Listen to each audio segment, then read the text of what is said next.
né? A gente volta também no começo para relembrar o que é história, né? Muitos podem falar assim, ah, já vimos isso, o que é história, né? Eu sei o que é história. Aí você pergunta para a pessoa fala assim, história é tudo que aconteceu, é tudo que está no passado. Aí você fala, pá, tá tudo errado, né?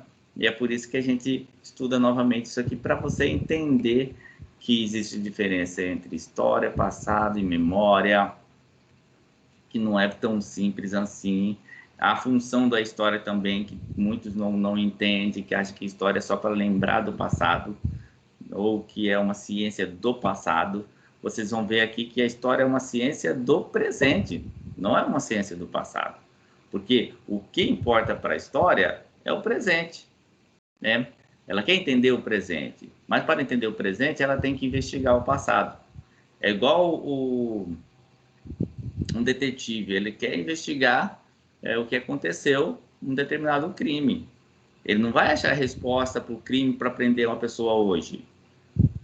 Ele vai encontrar essa resposta no passado. Mas a pessoa vai ser presa hoje. Então, o que interessa é prender a pessoa hoje, o assassino, ou sei lá o que lá, o ladrão, hoje. Então, o que importa é o presente. Mas a resposta eu encontro no passado. Então, isso aí para você entender. História é a mesma coisa. Eu quero entender o presente, eu quero entender o porquê dos preconceitos que as pessoas têm contra negros, contra LGBT. Então, como que eu entendo isso? Como que eu entendo isso? Entendendo, eu vou indo lá na raiz de tudo, no passado. A partir do que eu vejo no passado, que eu vou entendendo a mentalidade dessas pessoas. Ou para se livrar de preconceitos, né? Por exemplo, a gente sabe que na nossa sociedade a maioria das pessoas pobres são da cor preta, que é o termo correto falar, né? Preto. Não tem essa, não, tem que falar negro, não. É preto que fala mesmo. O termo correto a ser usado é preto, né? Porque preto é uma cor. E a pessoa é diferenciada pela cor, não é diferenciada pela raça, já que a raça é uma só. Se eu fico falando, você é de tal raça. Não existe isso. O ser humano é de uma raça só. Somos todos da mesma raça. Então, se eu falo diferencio as pessoas por raça, então quando vinha uma pessoa do IBGE, ele perguntava, qual que é a sua raça? A pessoa falava, pardo, branco? Não tem mais isso. Porque não existem raças para os seres humanos. Então, o que ele vai perguntar? Qual que é a sua cor, né? Então, continuando. Então, por que essas pessoas são pobres? A grande maioria, não todos, lógico. Por que a grande maioria da população carcerária é preta? Por quê? Eu encontro isso, a resposta hoje. Se eu ver a resposta hoje, essa resposta vai ficar meio que encabulada, errada, ou carregada de preconceito. Agora, se eu fizer uma investigação do passado, eu vou entender. Se eu fizer uma investigação dos anos de escravidão que as populações pretas sofreram, os afrodescendentes sofreram, aí sim eu vou entender o porquê dessa situação. Aí eu vou buscar modos de reparar o que aconteceu no passado. Então, a história, ela não se preocupa com o passado, até mesmo porque o passado não vai mudar. Ela se preocupa com o presente. E aí, busca no passado respostas para o presente. Então, se eu perguntar para você lá na prova, história é uma ciência do passado ou do presente? Você vai responder, é uma ciência do presente, porque ela está se interessando pelo presente, né? Ela busca as respostas para entender esse presente no passado. Então, primeira coisa, o que é história? Definição de história. História é uma ciência. Sendo uma ciência, é uma ciência que é feita por um cientista, que é o historiador. Então, o que ela produz? Conhecimento. Então, história é o conhecimento produzido pelo historiador a partir dos vestígios do passado, né? A partir do que ele encontrou do passado, já que o passado ele vai desaparecer aí. O que vai ficar para a gente poder estudar? Os vestígios. Vestígio é aquilo que nós vamos deixando em todo lugar, né? A gente está num lugar, a gente pega na parede, a gente deixa um resto de comida, faz um rabisco. Tudo que a gente vai deixando para trás são as pistas que a gente deixa da nossa passagem por aqui, que a gente chama de vestígio, né? Fazendo a analogia novamente lá do detetive, né? O criminoso, ele não tem crime perfeito, ele sempre deixa lá os seus vestígios, ele sempre deixa um vestígio do que aconteceu, né? Por isso que falam, não existe crime perfeito, não existe crime que não possa ser solucionado, porque sempre fica um vestígio, sempre fica um rastro. Então, o historiador, ele vai atrás desses vestígios dos homens do passado para tentar entender o presente a partir do que aconteceu no passado, e aí ele pega esses vestígios e usa para produzir esse conhecimento que é chamado de história. Então, a história, ela se ocupa de estudar as transformações, ela quer entender as transformações, as mudanças, né? Por isso, ela se ocupa de observar as transformações e as permanências, né? Não só o que mudou, mas também o que permanece. A gente tem que entender também por que algo permanece, né? Vamos colocar um exemplo aqui de algo que permanece por muito tempo aí. O cristianismo, por exemplo, é algo permanente. Tá aí desde mais de 2000 anos atrás e permanece. Houveram grandes transformações na sociedade, mas o cristianismo permaneceu. Aí se você fala, e as religiões lá politeístas da antiguidade? A gente vai entender por que elas se transformaram, por que elas morreram, né? Por que a gente não acredita mais em Zeus? Né? Tem alguns que acreditam, né? Né? Então, a história ela observa as transformações, mas também as permanências. Então, vamos ao significado da palavra história, né? De onde que tiraram? Falar, vamos chamar isso aqui de história. Vem de um vocábulo grego, né? A maioria das palavras, né? Ou vem do latim, ou vem do grego. Historie, que significa nada mais, nada menos que conhecimento produzido a partir da investigação.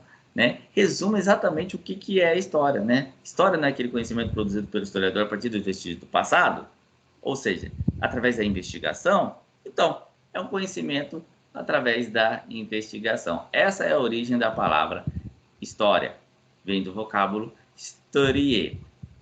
Então, o que o historiador é? Um investigador do passado. Agora, vou falar que não é a mesma coisa, passado e história, né? Muitos acreditam, falam, história, o que é história? É passado. Não, história é um conhecimento produzido no presente a partir do passado. Então, passado é tudo o que aconteceu.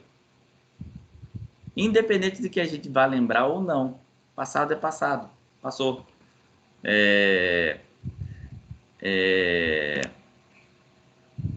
Tudo o que aconteceu.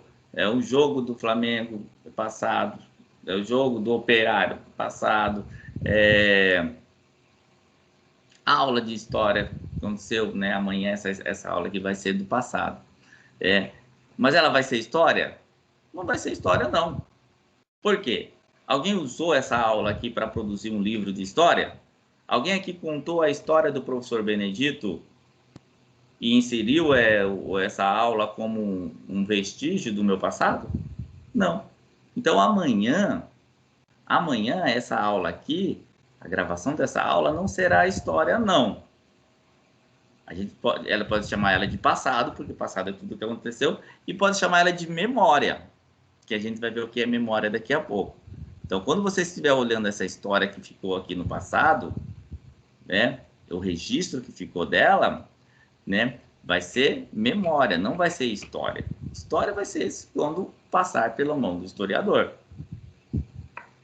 Então, lá, história se resume ao que foi produzido pelo historiador a partir dos vestígios do passado. Entenderam? Como deu o exemplo? Essa aula vai ser um vestígio. Só vai chamar de história quando passar pela mão do historiador. Para isso, eu dou sempre um exemplo do padeiro. faço a comparação do padeiro, né? Fazer uma alusão aqui para dar um exemplo bem bacana. O padeiro é o profissional que produz pão. O historiador é o profissional que produz história, certo? O padeiro produz pão a partir do trigo e outros ingredientes ali, mas vamos focar no trigo. O historiador produz história a partir dos vestígios do passado, certo? Então, o padeiro transforma o pão, o trigo, em pão. O historiador transforma o vestígio do passado em história. Você, quando olha para o trigo, você não fala pão. Não. Eu nunca vi ninguém no mercado lá, a criancinha apontar o pacote de trigo lá e falar, mãe, compra pão. Nunca vi. Então, quando que o trigo vai virar pão? Quando passar pela mão do padeiro. Por que então que chama passado de história? Passado não é história. É como você chamar trigo de pão. Passado não é história. Passado vai virar história quando passar pela mão do historiador. Passado, até então, o que ficou dele, que estão nos vestígios, é a matéria-prima. Assim como o trigo é matéria-prima para o pão, o vestígio do passado é matéria-prima para a história. Então, vai virar história só quando passar pela mão do historiador. Aí sim a gente vai poder falar, isso é história. E aí, memória. Então, vamos ver 3 coisas distintas. Passado, memória e história. Já vimos o que é passado, o que é história. E memória. São as lembranças ou até conhecimentos do passado que são produzidos por pessoas que não são historiadores. Exemplo, lembranças do passado contadas pelo seu avô.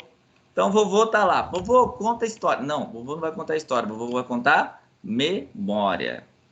Memórias do vovô. Né? Olha só outros exemplos de memórias. Ritos. Quando você vai a uma missa, você está ali revivendo o que Cristo viveu, né? Na filosofia eles chamam de escalótico, que eles falam que a missa é uma só, que você está participando daquela mesma missa que Jesus celebrou na Quinta-feira Santa, quando ele partilhou o pão. Mas o que ele está vivendo? Está vivendo a memória. A gente não pode falar que a missa, que a Bíblia é história, mas é memória. Por quê? A gente está tentando relembrar o que Cristo viveu, né? Mas não foi o historiador que produziu. Então, e não é rebaixar o conhecimento, mas é simplesmente separar. O rito que está acontecendo é um rito de memória, né? Como os monumentos, uma estátua, é memória. Você vai ali no centro de Cuiabá, tem uma estátua dos bandeirantes. É uma memória que tenta ser passada. De dizer que os bandeirantes eram bonitões, que eles usavam aquelas roupas bonitas. Às vezes a memória é criada para enganar a gente também, porque os bandeirantes não eram daquele jeito. Então, depois, quando São Paulo se tornou um estado rico, os bandeirantes eram paulistas, então aí tentou se construir essa memória aí que os bandeirantes eram aqueles homens de roupa bonita, de espingarda. Na verdade, eles vinham maltrapilho para cá. Então, memória também pode ser usada assim para nos enganar. Por exemplo, uma grande estátua, né, do bandeirante, ou de um rei.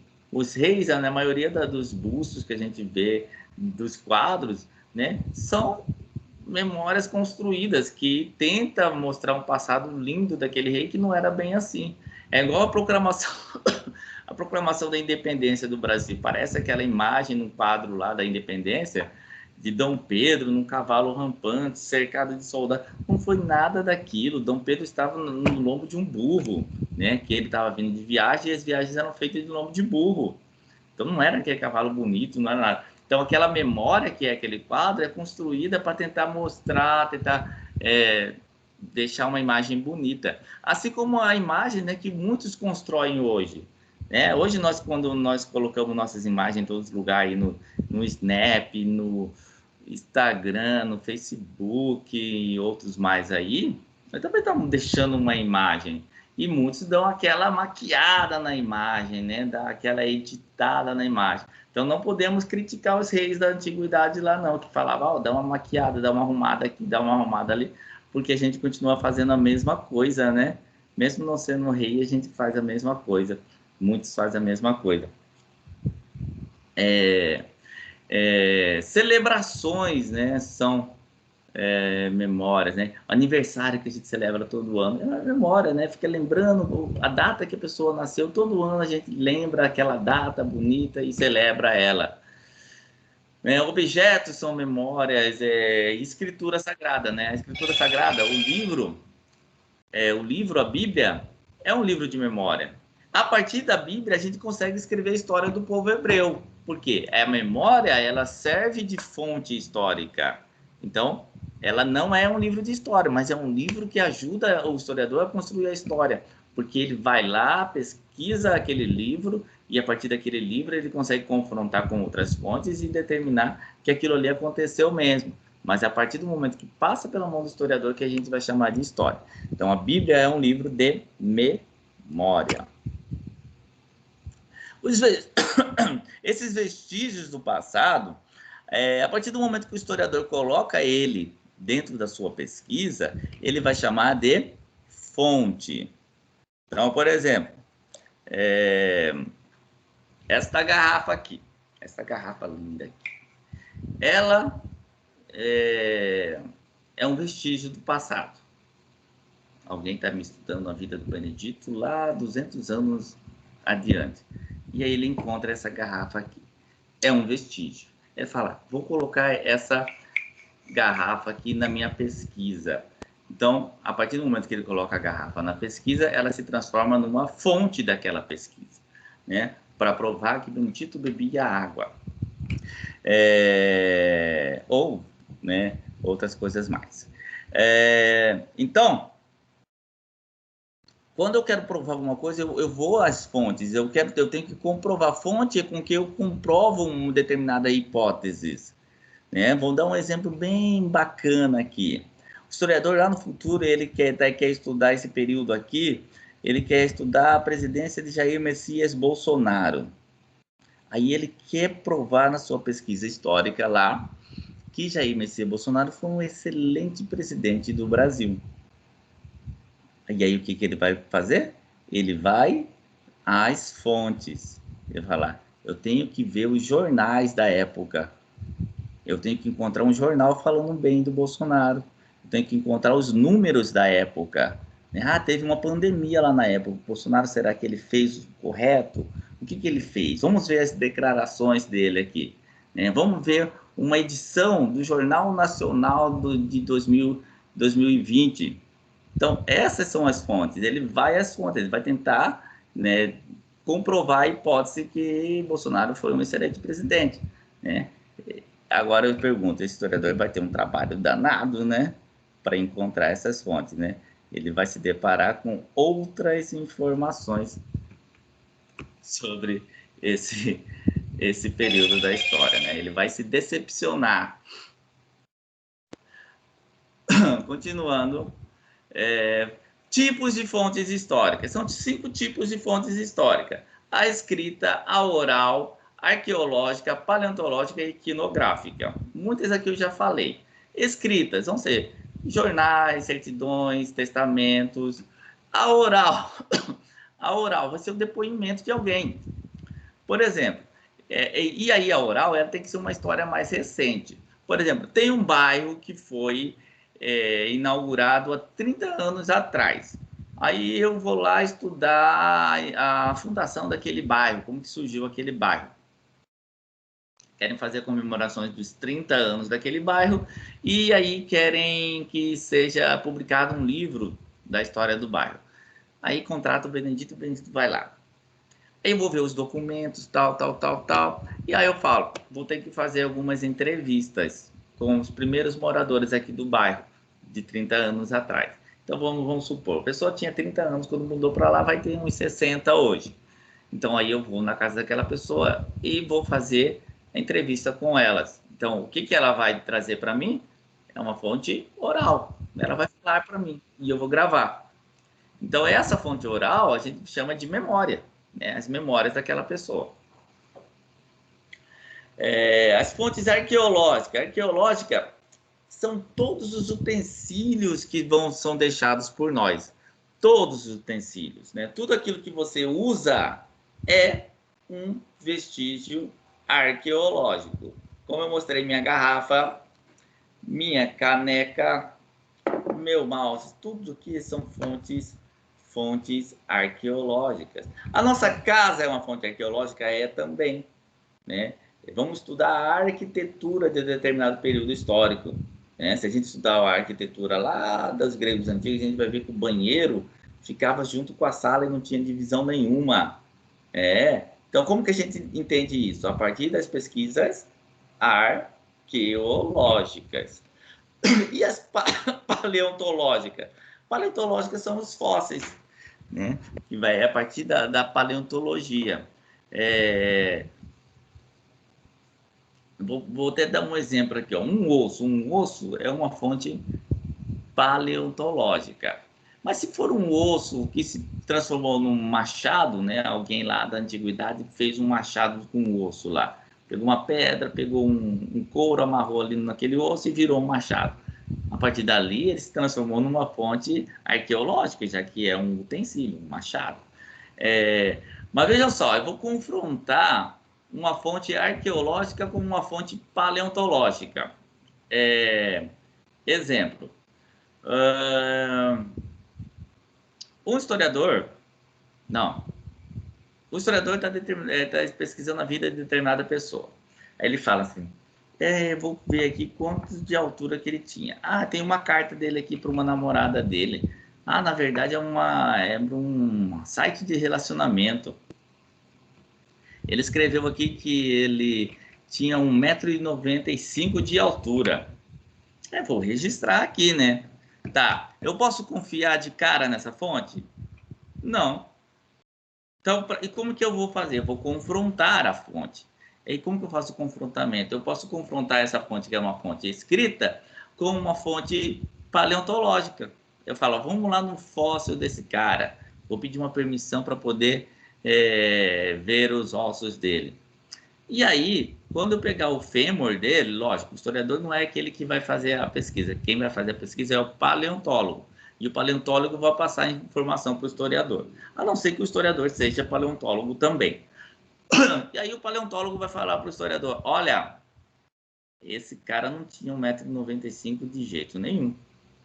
Só a partir do fêmur dele aqui eu sei que ele tinha 1,65 m, raso, né? Ou seja, a única coisa que a gente descobriu nesse confronto de dados aí era que esse camarada era um mentiroso, que ele escrevia para as namoradinhas dele lá no site de relacionamento que ele tinha 1,95 m e não tinha nada. Mas como que eu cheguei à precisão do dado? Confrontando uma fonte com a outra. Então, né, a gente vê que nenhuma fonte é perfeitamente segura, a gente tem que ir confrontando uma com a outra. Por exemplo, eu dei o exemplo do Bolsonaro, né? Um historiador isento, ele vai ver, por exemplo, as notícias de um jornal, mas vai ver as notícias de outro também, para ver como que era as notícias sobre o presidente na época. Por exemplo, um historiador, ele pode pegar e falar assim, eu vou ver só os sites lá que falavam bem do Bolsonaro, os sites bolsonaristas. Né? Aí ele vai criar uma história totalmente fora da realidade. Por quê? Porque ele focou a sua pesquisa só nas fontes que lhe agradavam. Né? Ele não olhou todo o universo de fontes que havia. E as fontes iconográficas são as imagens. Né? As imagens que os antigos faziam nas paredes, lá das cavernas. As imagens que a gente faz hoje, como eu falei agora aí, de redes sociais, quando a gente posta a nossa imagem numa rede social, nós estamos deixando uma fonte iconográfica, né? Nós estamos deixando uma fonte do que a gente gosta, né? Você posta fotos fazendo o que você gosta, então a gente está deixando registrado o que a gente gosta de fazer. Então, assim como os antigos queriam deixar uma imagem bonita, a gente também quer. Né? Os charges que estão no jornal, as gravuras, fotografia, né? As produções cinematográficas são fontes iconográficas. Esta aula aqui, quando salvar e ficar à disposição, vai ser uma fonte etnográfica. Agora vamos lá para o conceito de cultura. Cultura é tudo aquilo que o homem produz vivendo em sociedade. Tudo que o homem cria vivendo em sociedade a gente chama de cultura. Tudo que é criado por um homem e ele está inserido numa sociedade, ele aprendeu da sociedade, é cultura. Tudo. Não interessa se é bom ou ruim, se você gosta ou não. A gente sempre dá o exemplo, por exemplo, de música, né? Tem uma música lá ruim pra caramba. Ah, isso não é cultura, né? A gente tem de usar esse termo, mas é cultura. Foi produzido por um ser humano? Foi. Ele está vivendo em sociedade? Tá. Então, é cultura, né? Por exemplo, um baile funk lá, aquelas danças lá, é cultura, né? Por mais que as pessoas que tenham uma cultura mais rebuscada falam, nossa, isso aí é cultura sim, porque o conceito de cultura é esse. Cultura é tudo aquilo que o homem produz, vivendo em sociedade e transmite para o outro, né? Alguém que vai lá e dança funk lá, descendo até no chão, aprendeu com alguém, né? Aprendeu. Ou seja, porque é cultural. Vamos dar mais exemplo de cultural que a gente às vezes nem pensa que é cultural, mas é. Por exemplo, eu estou falando e vocês falam também. A gente fala por quê? Porque aprendeu com alguém. É cultural. Não é natural. Não é natural. A gente só fala porque a gente vive em sociedade. Eu só falo porque eu vi os meus pais falando, porque eu depois vi os meus amigos falando e aí eu comecei a falar. Por exemplo, o jovem Benedito foi abandonado, né? Que tristeza, foi abandonado. Nasceu tão feinho que a mãe pegou e falou: "Ih, jogar esse guri ali no mar". E aí, só que o jovem Benedito teve uma sorte grande e foi criado por lobos. Lobos, né? Uma loba foi lá, arrastou, lambeu e tratou o menininho. E o menininho cresceu com os lobos. Ele vai falar? De jeito nenhum. Porque não é natural. A gente aprende porque a gente vive em sociedade. Então, o que esse jovem ser vai fazer? Ele vai uivar, ele vai morder, ele vai andar? Não, também não, porque andar também é cultural. Andar de forma ereta é cultural. A gente só aprende, a gente só levanta e anda de forma ereta porque a gente vê os nossos irmãos, os nossos pais andando de forma ereta. Se eu tivesse lá sendo criado com os lobos, eu não falaria, eu uivaria e eu não andaria ereto, eu andaria de forma quadrúpede, né? Essa criança que fosse encontrada lá vivendo com os lobos ia estar com um joelho grosso, né? De tanto andar ali na forma de 4.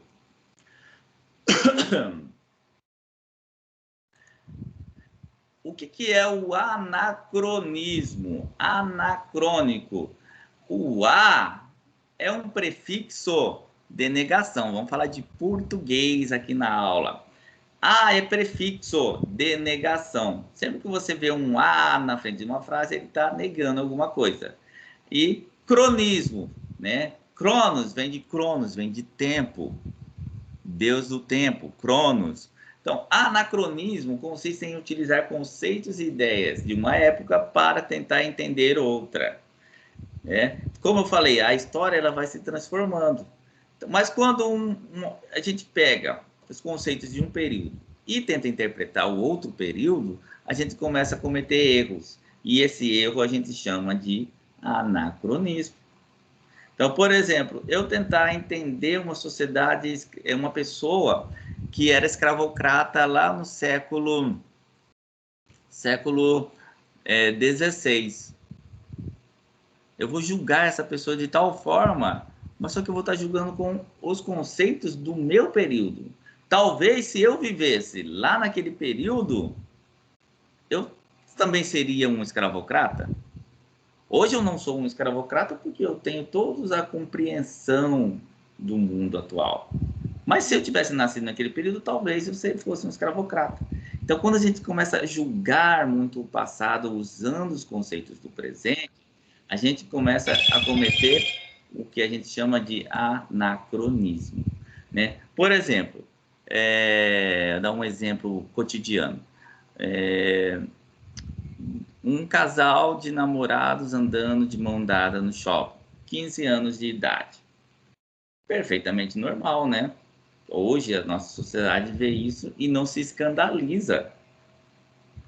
Mas um vovozinho que tá com a cabeça dele lá na época que ele namorou, que ele fazia corte, né, para pegar na mão da namorada era só quando já tivesse noivo, ele vai olhar aquilo e vai falar, que ser vergonhice, né?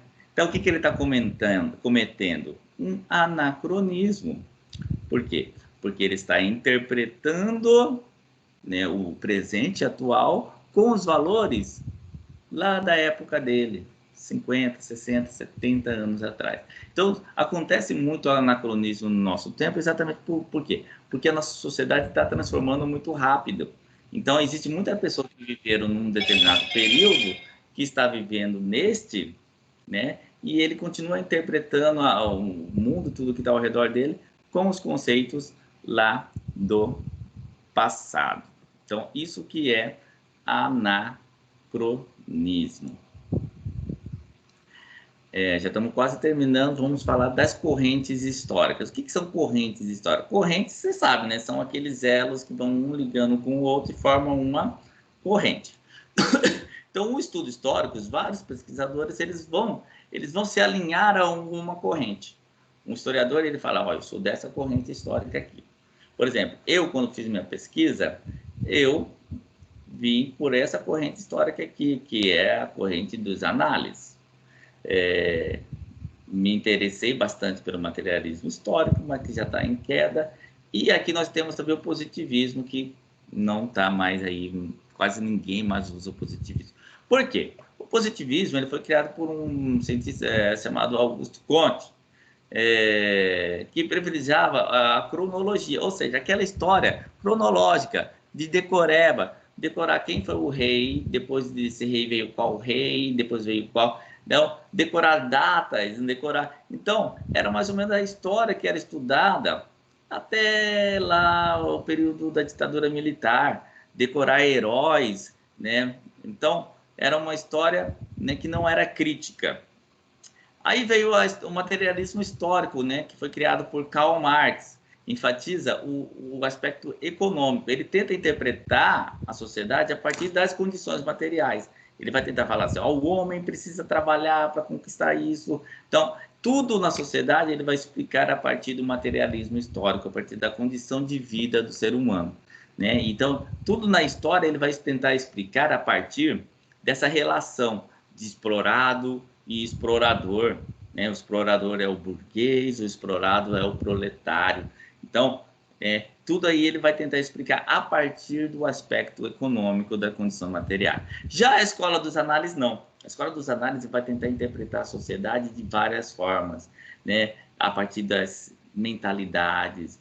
Então, a escola dos análises vai fazer com que praticamente tudo se transforme em história, né? Vai ter história da vida cotidiana, vai ter história da vida privada. Então, nós vamos ter a história vai se abrir com um leque, né, para praticamente tudo se interessar para a história. Porque lá no positivismo, o que interessava era só os documentos escritos, os documentos oficiais, a história dos reis, dos presidentes, tudo mais. Material, só se interessava por o aspecto material, econômico, né? Já dos análises, não, vai se interessar por tudo. Tem um livro aqui atrás, que é um livro de história material, que O Queijo e os Vermes, né? Que um ser lá da Idade Média, ele dizia que o mundo surgiu como os vermes nascem do queijo, né? Era a interpretação dele. E é a vida de um simples camponês que é contada nesse livro. Então, isso mostra, né? A escola dos análises. Pegou a vida de um camponezinho lá que tinha uma ideia meio que, né, viajante, né? Mas, a partir da vida desse camponês, desse simples camponês, a gente entende toda essa sociedade. Então, ela pega também antropologia, psicologia, geografia, filosofia, né, para auxiliar, como eu falei para vocês lá nos tipos de fonte, né? Quem vai auxiliar o historiador ali com o osso? É o paleontólogo, não é o historiador que vai estudar o osso, né? O fóssil, é o paleontólogo. A verdade histórica, encerrando agora, a verdade histórica. A verdade histórica quer dizer que ela não é muito verdadeira, não. Por que ela não é muito verdadeira? Porque cabe interpretação. Então, um historiador de direita que estudar o governo Lula vai dizer que aquele governo foi ruim, foi um governo de muita corrupção, isso, tudo aquilo. Ele vai estar mentindo? Não, não vai estar mentindo, não, porque teve corrupção, teve uma série de coisas, né? E um historiador de esquerda vai dizer: foi um período de prosperidade, o brasileiro comia bem, comprava televisão de LED, né? Então, se você pegar um e o outro, nenhum dos dois vai estar mentindo. Por quê? Eles foram lá e usaram as fontes que interessavam, né? Eles estão inseridos ali numa corrente histórica, eles estão inseridos no grupo social. Então, é isso que a gente chama de verdade histórica.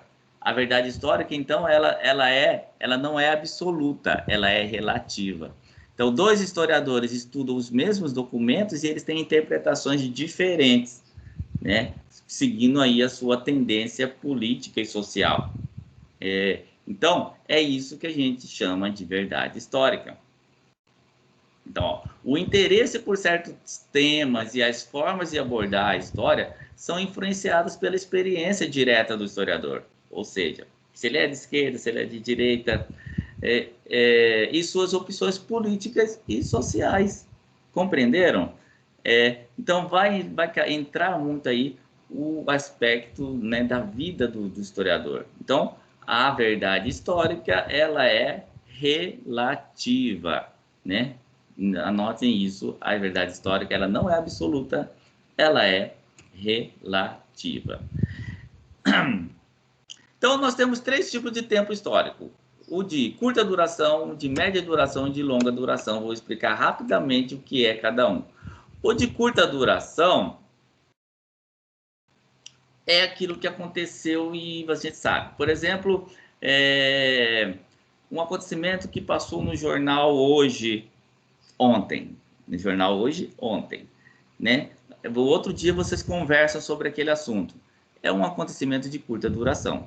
Todos nós vimos acontecer praticamente. Por exemplo, um jogo do Flamengo contra o Atlético, e alguém vai rir de mim agora, né? É um acontecimento de curta duração.